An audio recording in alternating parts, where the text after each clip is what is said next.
माओवादी केन्द्रले विधानमय पदाधिकारीलाई समावेशी बनाउने, सांस्कृतिक क्रान्ति आफूबाटै सुरु गर्ने दाहालको प्रतिबद्धता। नेकपा माओवादी केन्द्रका अध्यक्ष पुष्पकमल दाहालले सांस्कृतिक क्रान्ति आफूबाटै सुरु गर्ने बताएका छन्। मंगलबार महाधिवेशन स्थल प्रज्ञा भवनमा सञ्चारकर्मीसँग प्रतिक्रिया दिँदै दाहालले सांस्कृतिक क्रान्ति लगायत नयाँ परिवर्तन महाधिवेशन स्थलबाटै सुरु हुने समेत बताए। अन्य नेताहरूले नेतृत्व बिग्रनुमा सबै नेता दोषी भएको भन्दै समीक्षा गर्ने बेला आएको प्रतिक्रिया दिएको बेला दाहालको भनाइ आएको हो। अध्यक्ष दाहाल मात्र रूपान्तरण भएर नपुग्ने र सबै नेता परिवर्तन हुनुपर्ने माग माओवादीमा उठेको छ।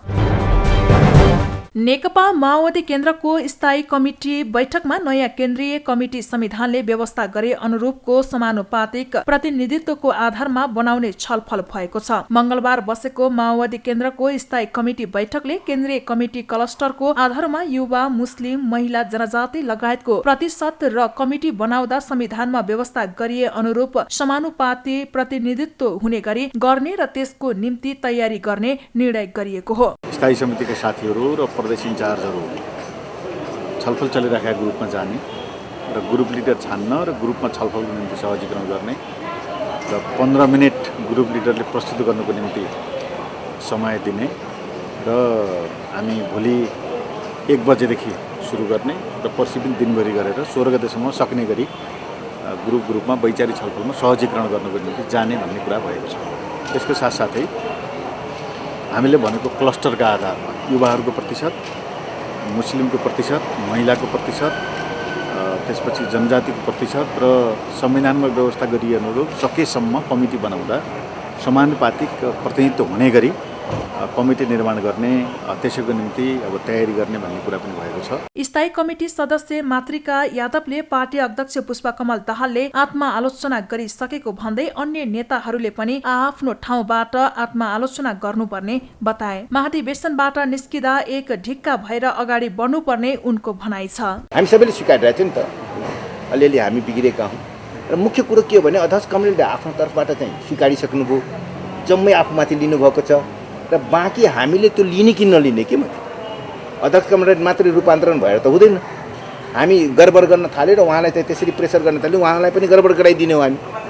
हामी ठुलो जमात गडबडको भयो भने त त्यो उहाँलाई पनि गडबड गराइदिने हो नि त। त्यसरी चाहिँ उहाँ जसरी म त आत्मलोचित हुनुभएको छ, हामी आफू ठाउँमा म त कहाँ चुकेका छौँ, हामी पनि म त आत्मलोचित हुँदै र यो हलबाट जाँदाखेरि एउटा एक ढिक्का भएर अगाडि बढ्नु। अर्थमन्त्री समेत रहनुभएका माओवादी केन्द्रका स्थायी कमिटी सदस्य जनार्दन शर्माले माओवादी केन्द्रले लिने आर्थिक नीति देशको आत्मनिर्भरता, बेरोजगारीको अन्त्य गर्ने हुने बताए। त्यस्तै उत्पीडित वर्ग, जाति र समुदायको स्थानीय स्रोत साधनमाथि स्वामित्व स्थापना गर्दै समृद्धिको अभियान सञ्चालन गर्ने उनले बताए। आर्थिक नीति देशको आत्मनिर्भरता, बेरोजगारीको अन्त्य गर्ने र सबै आम उत्पीडित वर्ग, जाति, क्षेत्र, लिङ्गका जनसमुदायको स्थानीय साधन स्रोतमाथि स्वामित्व स्थापन गर्दै सामुदायिक एउटा माध्यमबाट विकास निर्माण र समृद्धिको अभियान सञ्चालन गर्ने। जारी माओवादी केन्द्रको 8औं महाधिवेशनमा आफ्नो मत लिखित रूपमा राखेका नेता राम कार्कीले नेपाललाई नयाँ विचार चाहिएको बताए। उनले संघीयता सही अर्थमा लागू हुन नसकेको बताए। नेपालको प्रजातान्त्रिक आन्दोलनमा जुन कुराहरू अपुग छन् त त्यो कुराहरूलाई सबैको ध्यान जाओस्, हाम्रो कार्यकर्ताहरूको ध्यान त्यहाँ जाओस् भनेर दस्तावेज तयार गरेको हो। त्यसैले यो परम्परागत रूपमा उसले लेख्ने अनि उसको काउन्टरमा उसले लेख्ने ढङ्गको दस्तावेज भन्दाखेरि पनि यो चाहिँ सबै हाम्रा साथीहरूले पढुन् भनेर मैले यो दस्तावेज लेखेको हो। यसलाई पार्टीको सम्पत्तिको रूपमा लिनुपर्छ भन्ने मेरो माग छ हैन। मसँग चाहिँ आन्सरहरू केही छैनन्, प्राय मेरा क्वेसनहरू छन् हैन। र अब मलाई मेरो विचारमा के भने नेपाललाई एउटा नयाँ विचार चाहिएको छ, नयाँ स्ट्र्याटेजी चाहिएको छ, नयाँ डेभलपमेन्ट स्ट्र्याटेजी चाहिएको छ। त त्यो अहिले चाहिँ त्यो भनेको ज्ञान हो, त्यो भनेको चेतना हो, त्यो भनेको चाहिँ कार्यक्रम हो। नेता कार्कीले संघीयताका कारण स्थानीय तहमा अनियमितता बढेको भन्दै स्थानीय तहमा पुगेका बजेट कार्यान्वयनको निगरानी गर्न संयन्त्र बनाउनु पर्ने आफ्नो माग रहेको बताए। नेकपा माओवादी केन्द्रले विधानमै पदाधिकारीलाई समावेशी बनाउने भएको छ। केन्द्रीय समितिमा समावेशी समानुपातिक व्यवस्था अनिवार्य गरेको माओवादी केन्द्रले अध्यक्ष सहितको 15 पदाधिकारीमा पनि त्यो व्यवस्था गर्न लागेको हो। त्यसका लागि जारी 8औं महाधिवेशनबाट माओवादीले पार्टी विधान परिमार्जन गर्न लागेको छ। माओवादी केन्द्रको अन्तरिम विधान 2078 अनुसार 1 अध्यक्ष वरिष्ठ सहित 7 उपाध्यक्ष, 1 महासचिव, 2 उपमहासचिव, 3 सचिव र 1 कोषाध्यक्ष सहित 15 पदाधिकारी रहने व्यवस्था गरिएको छ। त्यही 15 पदाधिकारीमा क्लस्टर वाइज नेतृत्वको व्यवस्था गर्न मंगलबार बसेको स्थायी समिति बैठकले निर्देशन दिएको हो। स्थायी समिति सदस्य हरिबोल गजुरेलका अनुसार अब विधानमै समावेशी पदाधिकारीको अनिवार्य व्यवस्था गरिनेछ। विधानमा क्लस्टर सहितको व्यवस्था राख्नको लागि 5 सदस्यीय समिति बनाइएको छ। त्यसअघि देव गुरुङको नेतृत्वमा विष्णु पुकार श्रेष्ठ र शक्ति बस्नेत रहेको विधान संशोधन समितिमा जनार्दन शर्मा र गिरिराज मणि पोखरेललाई थप गरिएको हो। यसैबीच महाधिवेशन एक दिन बढी लम्बिने भएको छ। पुस 11 गतेदेखि 15 गतेसम्म भनिएको महाधिवेशन मंगलबार बसेको स्थायी कमिटी बैठकले 16 गतेसम्म सञ्चालन गर्ने निर्णय गरेको हो। महाधिवेशनले केन्द्रीय कमिटी चयन गर्ने र केन्द्रीय कमिटीले पदाधिकारी चयन गर्ने माओवादीको तयारी छ। कमिटी गठन गर्दा समानुपातिक प्रतिनिधित्व, संविधानको व्यवस्था लगायतलाई ध्यानमा राखेर मापदण्ड तयार गर्ने निर्णय स्थायी समितिले गरेको हो। 15 दिनभित्र 75 लाख जनसङ्ख्यालाई कोरोना खोप लगाउन प्रधानमन्त्री देउवाको निर्देशन। 3 करोड 92 लाख भन्दा बढी खोप भित्रिसकेको जानकारी। प्रधानमन्त्री शेरबहादुर देउवाले 15 दिनभित्र 75 लाख जनसङ्ख्यालाई कोभिड-19 खोप लगाइदिन स्वास्थ्य मन्त्रालयलाई निर्देशन दिएका छन्। स्वास्थ्य सचिव डाक्टर रोशन पोखरेललाई बालुवाटारमा बोलाएर उनले यस्तो निर्देशन दिएका हुन्। गत आइतबार एकै दिन 5,68,000 जनालाई खोप लगाइएको थियो, तर सोमबार 3,98,195 जनालाई मात्र खोप लगाइएको छ। पुस मसान्तभित्र लक्षित जनसङ्ख्या 1,69,22,164 को 66% पूर्ण खोपको मात्रा लगाइदिने सरकारको लक्ष्य छ। लक्षित जनसङ्ख्या भन्नाले 18 वर्ष उमेर पार गरेको जनसङ्ख्यालाई बुझिन्छ। यही लक्ष्य पूरा गर्नका लागि पछिल्लो समय खोप अभियानलाई तीव्र रूपमा अघि बढाइएको हो। 12 पुससम्ममा नेपाल भर 2,47,40,296 जनाले कम्तीमा खोपको 1 डोज लगाइसकेका छन्, तर पूर्ण डोज लगाउनेको संख्या आधा पनि छैन। यसमध्ये 1,01,66,504 जनाले मात्रै पूर्ण डोज लगाएका छन्। छिमेकी राष्ट्र भारतमा ओमिक्रोनको त्रासले रात्रिकालीन कर्फ्यू नै लगाउनु पर्ने अवस्था सिर्जना भइसकेको छ। लक्षित समूहको 66%लाई खोप लगाइसकेपछि माघ महिनामा 5 देखि 11 वर्षसम्मका बालबालिकालाई फाइजर खोप लगाउने सरकारको तयारी छ। प्रदेश 2 को नाम र राजधानी तोक्न समिति गठन। सभामुखको संयोजकत्वको समितिमा दलीय आधारमा प्रतिनिधित्व। प्रदेश नम्बर 2 को नाम र स्थायी राजधानी टुङ्ग्याउनको लागि समिति गठन गरिएको छ। मंगलबार बसेको प्रदेशसभा बैठकमा सभामुख सरोज यादवको संयोजकत्वमा 16 सदस्यीय समिति गठन गरिएको हो। प्रदेशसभा कार्य सञ्चालन पहिलो संशोधन नियमावली 2075 को नियम 73 को क को उपनियम 9 र नियम 73 ख को उपनियम 9 बमोजिम प्रदेशको नाम र राजधानीको प्रस्ताव अध्ययन गर्न दलीय सहमतिको आधारमा समिति गठन गरिएको हो। समितिको उपसभापतिमा उपसभामुख उपमा देवी रहेकी छन्। त्यस्तै सदस्यहरूमा उपेन्द्र प्रसाद कुशवाहा, किशोरी शाह, कमल, जगत प्रसाद यादव, दिलीप कुमार शाह, परमेश्वर शाह, बिन्देश्वर प्रसाद यादव, शत्रुधन महतो, शारदा देवी थापा, शिवचन्द्र चौधरी, शैलेन्द्र कुमार यादव, सञ्जय कुमार यादव, सावित्री देवी शाह, सुन्दर बहादुर विश्वकर्मा र सुरिता शाह रहेका छन्। समितिले प्रदेशसभामा नामाकरण र राजधानीका लागि पेश भएको प्रस्ताव अध्ययन तथा सरकारवालासँग छलफल तथा अन्तर्क्रिया गरी प्रदेशसभामा निर्णयार्थ पेश गर्ने विषय एकिन गरी प्रदेशसभामा पेश गर्न 15 दिनको समय अवधि दिएको छ।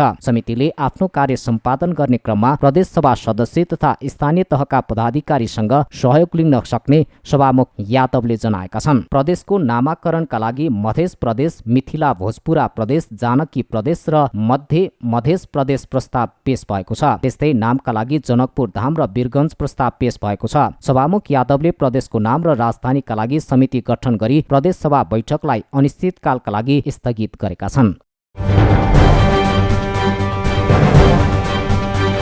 राजनैतिक क्रान्ति सफल भए पनि थुप्रै काम गर्न बाँकी रहेको माधव नेपालको जिकिर। व्यक्ति विशेषको निरङ्कुशता कायमै रहेको जिकिर। नेकपा एकीकृत समाजवादी पार्टीका अध्यक्ष माधव कुमार नेपालले राजनीतिक क्रान्ति सफल भए पनि अरू थुप्रै काम गर्न बाँकी रहेको बताएका छन्। मङ्गलबार नेकपा एकीकृत समाजवादी र नेकपा जनवादी बीच पार्टी एकता घोषणा कार्यक्रमलाई सम्बोधन गर्दै उनले अहिले पनि व्यक्तिको निरङ्कुशताको खतरा रहेको बताए। वंश विशेषको निरङ्कुशतालाई राजतन्त्र अन्त्यसँगै समाप्त पारिएको भए पनि अहिलेको व्यवस्थामा व्यक्ति विशेषको निरङ्कुशता देखिएको उनको भनाइ छ। राज्यको नीतिमा सुधार गर्नुपर्ने आवश्यकता छ। उद्यमशीलताको विकास गर्नुपर्ने छ। यो उद्यमशीलताको विकास नगरेको हुनाले अनि उत्पादन क्षमता नबढाएको हुनाले मानिसहरूमा आत्मविश्वास बढ्न सकेको छैन। दलाल पुँजीको दबदबा बढिरहेको छ। मेहनत नगरिकन पैसा कमाउने प्रवृत्तिहरू हुर्किरहेका छन्। रातारात अरबपति बन्ने चाहना जागिरहेको छ। अरूलाई लुटेर कमाउने प्रवृत्ति हुर्किरहेको छ। कि अरूलाई लुट्ने कि देशलाई लुट्ने, देशलाई लुट्ने जनतालाई लुट्ने, दुईटैलाई लुट्ने, जहाँ सकिन्छ त्यही लुट्ने, यो प्रवृत्तिलाई समाप्त पार्नुपर्छ। त्यसका निम्ति हाम्रो शासन सञ्चालनका तरिकामा सुधार गर्नुपर्ने, सुशासनको प्रत्याभूति दिनुपर्ने र कसरी तिनीहरूमा नियन्त्रण गर्न सकिन्छ। अध्यक्ष नेपालले मान्छेको विचारमा परिवर्तन ल्याउन सके मात्र समाज परिवर्तन हुने बताए। विभिन्न खुड्किलो पार गर्दै बनेको नेकपा एमालेलाई केपी शर्मा ओलीले कब्जा गरेपछि आफूहरूले विद्रोह गरेर नेकपा एकीकृत समाजवादी पार्टी गठन गरेको उनको भनाइ छ। इमानदारिता, निष्ठा र समर्पणको भावनाका साथ अगाडि बढ्न सक्ने हो भने, त्यसको निम्ति सही विचार लिएर अगाडि बढ्ने हो भने, समयको माग के हो भन्ने कुरालाई बुझ्ने हो भने, जनचाहना के हो भन्ने कुरालाई बुझ्ने हो भने, हाम्रो समाजको विशेषता के हो भन्ने कुरालाई बुझ्ने हो भने, समाजलाई परिवर्तन गर्ने कुन बाटो सही हुन्छ भन्ने कुरालाई ठम्ब्याउन सक्ने हो भने तपाईँ सही ढङ्गले अघि बढ्न सक्नुहुन्छ। त्यसपछि तपाईँमा राम्रो संस्कार हुनुपर्छ। जनतालाई माया गर्ने, जनताको दुःखमा सहभागी हुने, जनताको पीडालाई आफ्नो पीडा ठान्ने र जनताको पीडा के छ। नेपालले राष्ट्रिय राजनीतिमा आफ्नो पार्टी अग्रस्थानमा रहेको दावी गरे। उनले गठबन्धन र हामी अरू सरकारभन्दा भिन्न हुनु पर्यो भनेर प्रधानमन्त्री देउवालाई जानकारी गराएको पनि उल्लेख गरे। मैले हिजो पनि प्रधानमन्त्री शेरबहादुर देउवालाई भेट्दाखेरि मैले भनेको थिएँ, हामी अरू सरकारभन्दा भिन्न हुनु पर्यो प्रधानमन्त्रीज्यू। अहिलेसम्म सरकार सञ्चालनमा कहाँ त्रुटि भए खोज्नु पर्यो। ती त्रुटि कमजोरीलाई कसरी हटाउने त्यो सोच हुनु पर्यो। देश विकासका निम्ति कुन कुन परियोजनाहरूले प्राथमिकता पाउनु पर्ने हो, प्रष्ट सोच हुनु पर्यो। उपयुक्त नीति अवलम्बन गर्नु पर्यो। त्यसको निम्ति विज्ञहरूको सहयोग लिनुहोस्, बुद्धिजीवीहरूको सहयोग लिनुहोस्, अनुभवीहरूको सहयोग लिनुहोस् भन्दाखेरि उहाँले भन्नुभयो, अब तपाईँ नै अगाडि सर्नुहोस् न भन्नुभयो। ठिक छ, म त अगाडि सर्छु नि, किनभने म टुलु हेरेर बस्ने मान्छे होइन।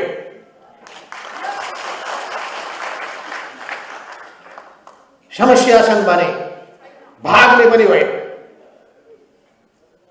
अवश्य पनि समस्याको समाधान गर्दाखेरि धेरै विचार पुर्याउनुपर्ने आवश्यकता पर्छ।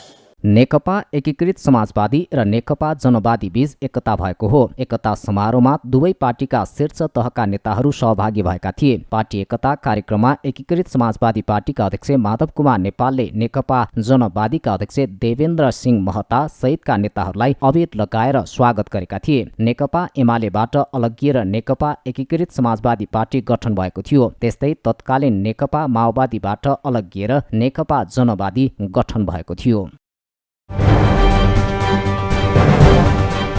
भैरवा विमानस्थलको टर्मिनल चित्तबुद्धो नरहेको सांसदहरूको गुनासो। निजगढ विमानस्थलको काम अघि नबढेकोमा असन्तुष्टि प्रकट। प्रतिनिधि सभा अन्तर्गतको अन्तर्राष्ट्रिय सम्बन्ध समितिका सदस्य माधव कुमार नेपालले भैरवा विमानस्थलको टर्मिनल चित्त बुझ्दो नरहेको बताएका छन्। मंगलबार सिंहदरबारमा भएको प्रतिनिधि सभा अन्तर्गतको अन्तर्राष्ट्रिय सम्बन्ध समितिमा बोल्दै नेपालले भैरवा विमानस्थलको टर्मिनल चित्त बुझ्दो नरहेको बताएका हुन्। उनले विमानस्थल डिजाइनर कम्पनी इन्जिनियर र डिजाइन स्वीकार गर्ने पदाधिकारीको माग समेत उपलब्ध गराउन आग्रह गर्नुभयो। सदस्य नेपालले अन्तर्राष्ट्रिय विमानस्थल बनाउँदा विभिन्न त्रुटिहरू भएको भन्दै सुधार्न प्रयास गर्नुपर्ने बताए। नेता नेपालले निजगढ विमानस्थलको कुरा उठाएको र अघि बढाउनु पर्छ भनेको धेरै वर्ष भइसकेकोले अहिलेसम्म कसले बनाउन रोक्यो भन्ने प्रश्नको उत्तर खोज्नुपर्ने बताए। हामीले भैरवाको विमानस्थलको निरीक्षण गर्दाखेरि पनि त्यहाँ भनेका थियौँ कि त्यहाँको जुन टर्मिनल भवन जुन बनेको छ एकदम यो चित्त बुझ्दो छैन। अनि त्यस्तो टर्मिनल भवनको जुन डिजाइन तयार भयो त्यो डिजाइनर को हो, त्यसको नाम चाहियो, कम्पनी इन्जिनियर। त्यसलाई स्वीकार गर्ने त्यो बेलाका अधिकारी को हुन् त्यो पनि नाम चाहियो। मन्त्री को थिए त्यो पनि चाहियो। प्रधानमन्त्री को थिए त्यो पनि चाहियो। पुग्दा त प्रधानमन्त्रीका पनि पुग्छ। कति दोष दिने कि नदिने भन्ने एउटा कुरा हुन्छ। प्रधानमन्त्रीले सबै हेर्न साध्य त हुँदैन, तर मार्गदर्शन गर्ने कुरामा त्यो भूमिका महत्त्वपूर्ण हुने गर्छ। बैठकमा समितिकी सदस्य पुष्पा भुसाले साधारण जनताहरूले पनि प्लेनमा चढ्न पाउनुपर्ने अवसरको महसुस भएकोले चाँडै काम भइरहेको विमानस्थलहरूको काम सकेर सञ्चालनमा ल्याउनु पर्ने बताइन्। उनले लुम्बिनी विमानस्थलमा सञ्चालनको काम पर्यटन मन्त्रालयबाट नै केही कारण रोकिएको सूचना पाएकोले आफ्नो सरकार रहँदै सञ्चालन गर्नुपर्ने बताइन्। साधारण जनताहरू पनि प्लेनमा चढ्न सक्ने एउटा अवसरको खाँचो पनि हामीले महसुस गरेका छौँ। त्यसतर्फ पनि व्यवस्थापन गर्न आवश्यक छ कि भन्ने पनि मैले त्यसमा एउटा गम्भीर ध्यान आकर्षण पनि गराउन चाहेँ।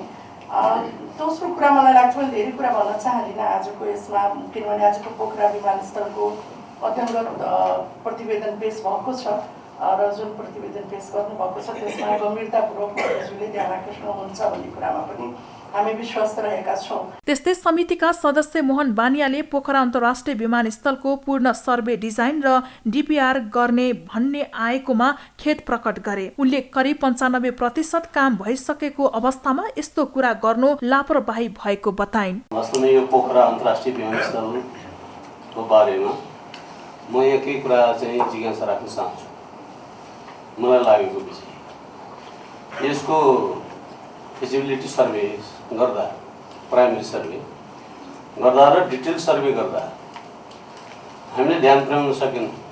वास्तवमा अहिले चाहिँ महसुस भएको छ त्यो यतातिरको चाहिँ डाँडा काट्नुपर्छ, 40 मिटर डाँडा चाहिँ काट्नुपर्छ भनेर फेरि अहिले चाहिँ त्यसको पुनः सर्वे डिजाइन गर्ने र यसको चाहिँ फेरि त्यसको पनि डिपिआर गर्ने भन्ने कुराहरू चाहिँ आएको छ। करिब चाहिँ 90-95% विमानस्थलको यो धावन मार्ग बनाउनेदेखि लिएर टर्मिनल भवनदेखि लिएर चाहिँ त्यो बनाउने कार्य चाहिँ सम्पन्न भइसकेको छ। बैठकमा समितिका सदस्यहरूले विमानस्थलको काममा ढिलाइ भइरहेको भन्दै यथाशीघ्र काम सम्पन्न गरी सञ्चालन गर्नुपर्नेमा जोड दिएका छन्।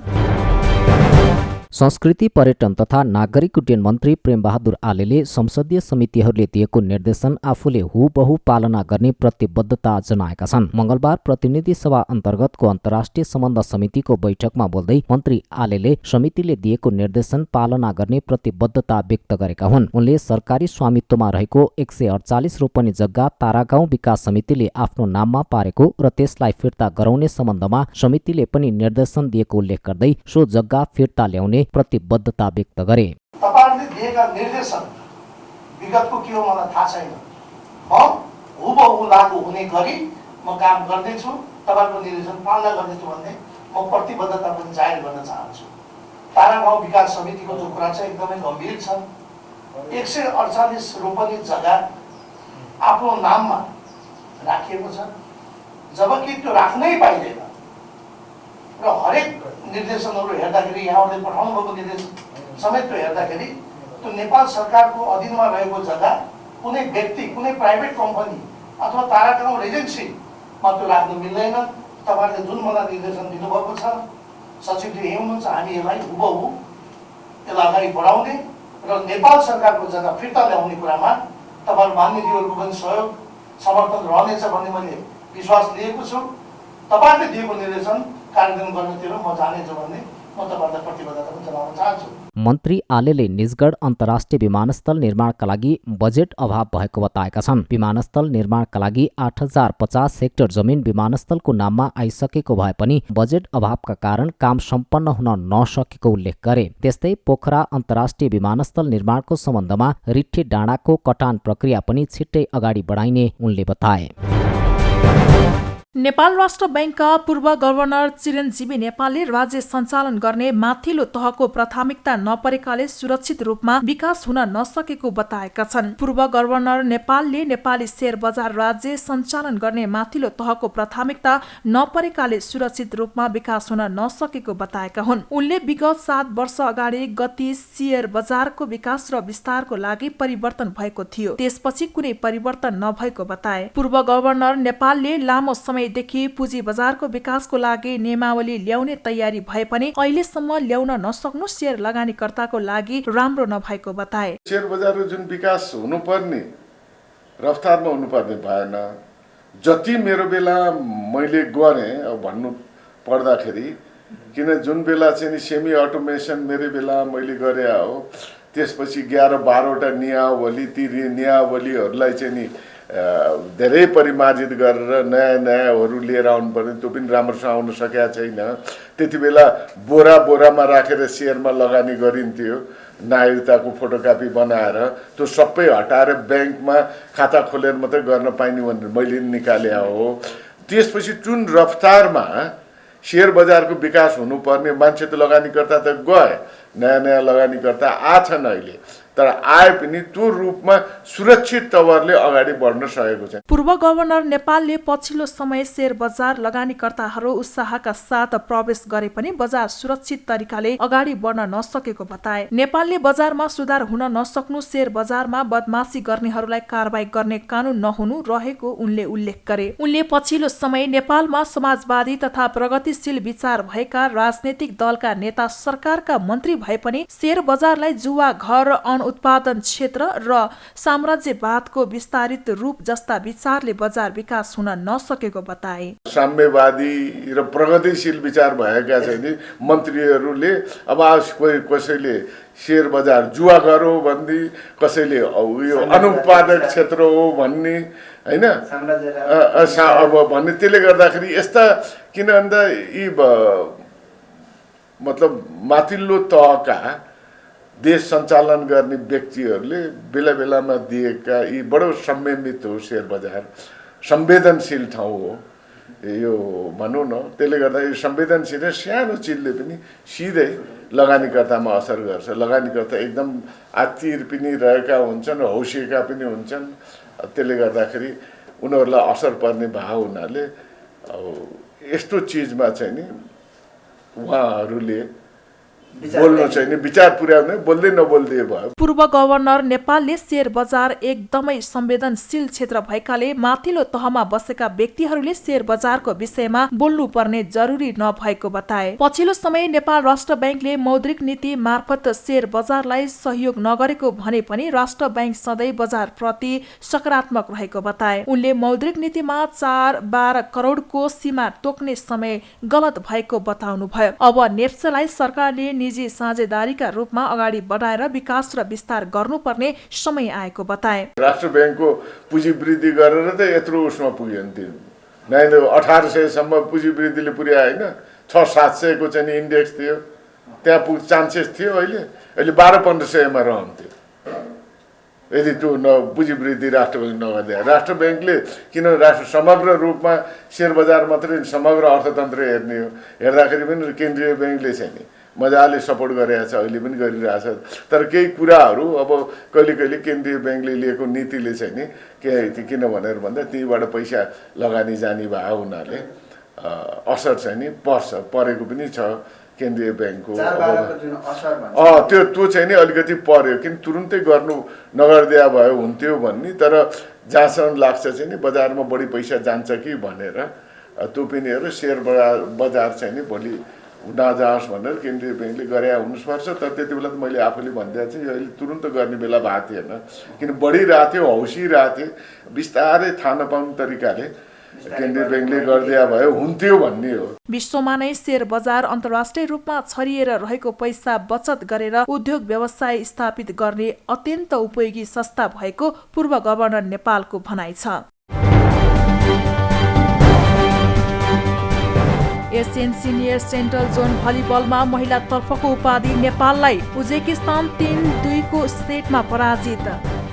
नेपाली राष्ट्रिय फुटबल टिमका मुख्य प्रशिक्षक अब्दुल्ला अल-मुताइरी नेपाल फर्किएका छन्। प्रशिक्षक अल-मुताइरी मंगलबार नेपाल फर्किएका हुन्। प्रशिक्षक अल-मुताइरीलाई नेपाली टिमका व्यवस्थापक मधुसूदन उपाध्याय लगायतले स्वागत गरेका थिए। अल-मुताइरीको नेतृत्वमा नेपाल साफ च्याम्पियनशिपमा उपविजेता बनेको थियो। उनी छुट्टी मनाएर नेपाल फर्किएका हुन्।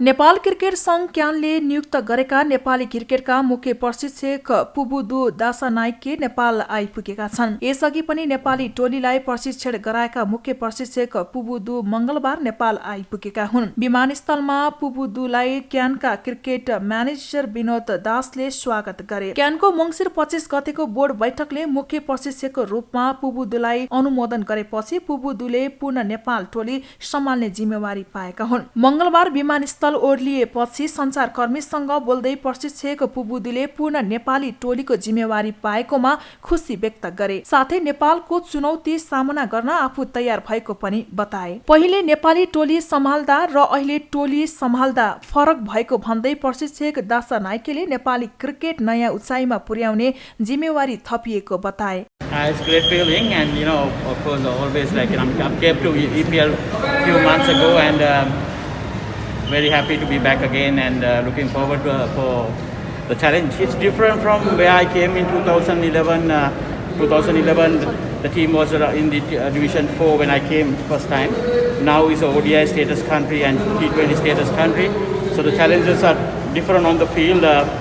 There are lot of things to work, and of course, as you all know me, I just want to take Nepal into the next level, and get into a few World Cups and have that positive atmosphere within Nepal cricket.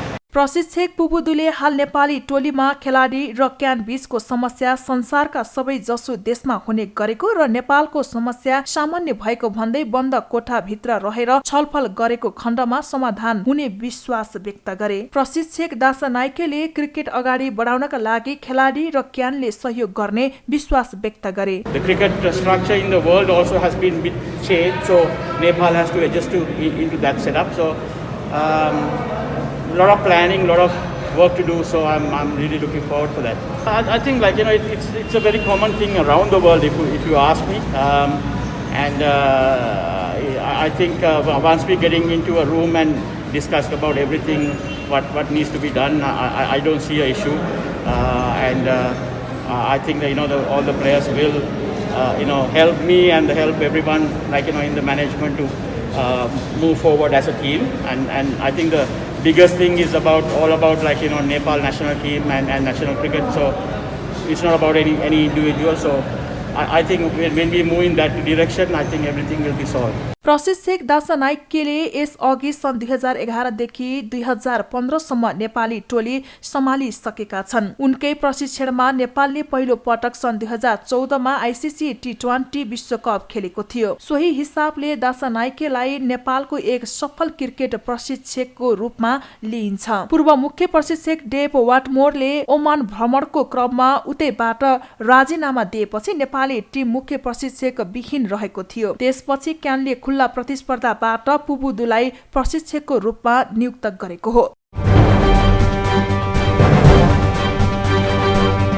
र अदालतको आदेशले खेल क्षेत्रमा दीर्घकालीन असर गरेको खेलकुद मन्त्री गहतराजको भनाई। सदस्य सचिव नियुक्तिमा हस्तक्षेप गरेको गुनासो। युवा तथा खेलकुद मन्त्री महेशराज गहतराजले सर्वोच्च अदालतको आदेशले खेलकुदमा दीर्घकालीन असर गरेको टिप्पणी गरेका छन्। नेपाल ओलम्पिक कमिटी एनओसीको साधारण सभाको मङ्गलबार उद्घाटन गर्दै गहतराजले अदालतबाट अल्पकालीन आदेश आए पनि त्यसले खेलकुदमा दीर्घकालीन असर गरेको बताएका हुन्। राष्ट्रिय खेलकुद परिषद राखेपका सदस्य सचिवको विषयमा सर्वोच्च अदालतको आदेशले खेलकुदमा दुर्भाग्यपूर्ण अवस्था आएको मन्त्री गहतराजको भनाइ छ। पछिल्लो अवस्थामा अदालती प्रक्रिया अल्पकालीन आदेश गर्ने तर दीर्घकालीन काममा असर गर्ने जुन अवस्था पैदा भएको छ, यो असाध्यै दुर्भाग्यपूर्ण अवस्था पैदा भइराखेको छ। हामी हिजो 12 गते टुङ्गेला भन्ने सोचेको, किनकि यो देशको खेल क्षेत्रको विकासको लागि अग्राधिकारमा राखेर हेर्नुपर्ने मुद्दा हो। किनकि यो कुनै एउटा मतलब लाग्छ सिलवालजीसँगको सरकार छैन, होइन। यो सवाल भनेको मतलब टङ्कलाल घिसिङसँगको सवाल मात्रै छैन, यो भनेको सरकारसँगको सवाल मात्रै छैन, देशको समग्र खेल क्षेत्रलाई व्यवस्थापन गर्ने र खेल क्षेत्रलाई विकास गर्ने सवालसँग सम्बन्धित विषय हो। तर मलाई लाग्छ अदालतले यसलाई अग्राधिकारमा हेर्ला त भनिरहेको सन्दर्भमा ढिला सुस्ती भइराखेको छ। यसले मैले अगाडि भने आदेश त अल्पकालीन, तर यसले काममा पार्ने दीर्घकालीन प्रभावतिर सम्मानित अदालतको ध्यान समयमै पुग्ला, मैले यति कुरा यो ठाउँबाट भन्न सक्छु। मन्त्री गहतराजले खेलकुदमा दीर्घकालीन असर गर्ने काम अदालतबाट नहुने अपेक्षा व्यक्त गरे। मन्त्री गहतराजले अदालतले छिट्टै सो विषयमा अदालतले मुद्दा किनारा लगाउने अपेक्षा समेत गरेका छन्। कार्यक्रममा एनओसी अध्यक्ष जीवनराम श्रेष्ठले अदालतको आदेशले खेलकुदमा नकारात्मक असर परेको बताए। देशमा एउटा लोकतान्त्रिक परिपाटीहरू सुरुवात भयो, त्यो सँगै नेपाल ओलम्पिक कमिटीको पनि छुट्टै अस्तित्व र छुट्टै एउटा चाहिने पहिचान सहित अगाडि बढ्ने एउटा जमर्को सुरु भयो र यसरी अगाडि बढ्ने क्रममा धेरै खालका उतार चढावहरू पनि भए र नेपालको खेलकुदको ग्राउन्ड भनेको सर्वोच्च अदालत जस्तो एउटा स्थिति पनि बन्न गयो। अदालतमा नै खेलकुदका गतिविधिहरू हुने खालको एउटा अवस्थाहरू सिर्जना भयो, जुन नेपालको खेलकुदको विकासको लागि एउटा चाहिने साह्रै नकारात्मक खालको अवस्था चाहिने अनुभूति हामीले गऱ्यौँ। खेलकुद ग्राउन्डमा हुनुपर्ने, खेलकुद फिल्डमा हुनुपर्ने, खेलकुद बाहिर हुनुपर्ने ठाउँमा अदालतमा मात्र एउटा जानुपर्ने, अदालतमा मात्र एउटा चाहिने बसमा उपस्थिति हुनुपर्ने र खेलकुदका कामहरू ठप्प हुने एउटा स्थिति सिर्जना भयो, जुन नेपालको खेलकुदको लागि साह्रै नै एउटा चाहिने दुःखदायी स्थितिहरू हामीले चाहिने महसुस गऱ्यौँ। उनले खेलकुदको विषयमा अदालतबाट विलम्ब गर्न नहुने कुरामा जोड दिँदै त्यस्ता कुराले खेलकुदमा ठूलो असर गर्ने धारणा राखे। राखेप सदस्य सचिवको विषय अदालतमा प्रवेश गरेसँगै सिङ्गो खेलकुद क्षेत्र प्रभावित बनेको छ। तत्कालीन सदस्य सचिव रमेश कुमार सिलवाललाई गरेको कारबाही रोक्न र टङ्कलाल घिसिङलाई तत्काल काममा नलगाउन अदालतले अल्पकालीन आदेश जारी गरेको छ। राखेप सदस्य सचिवको विषय अदालतमा प्रवेश गरेसँगै खेलकुदको सम्पूर्ण काम कारबाही प्रभावित बनेको छ।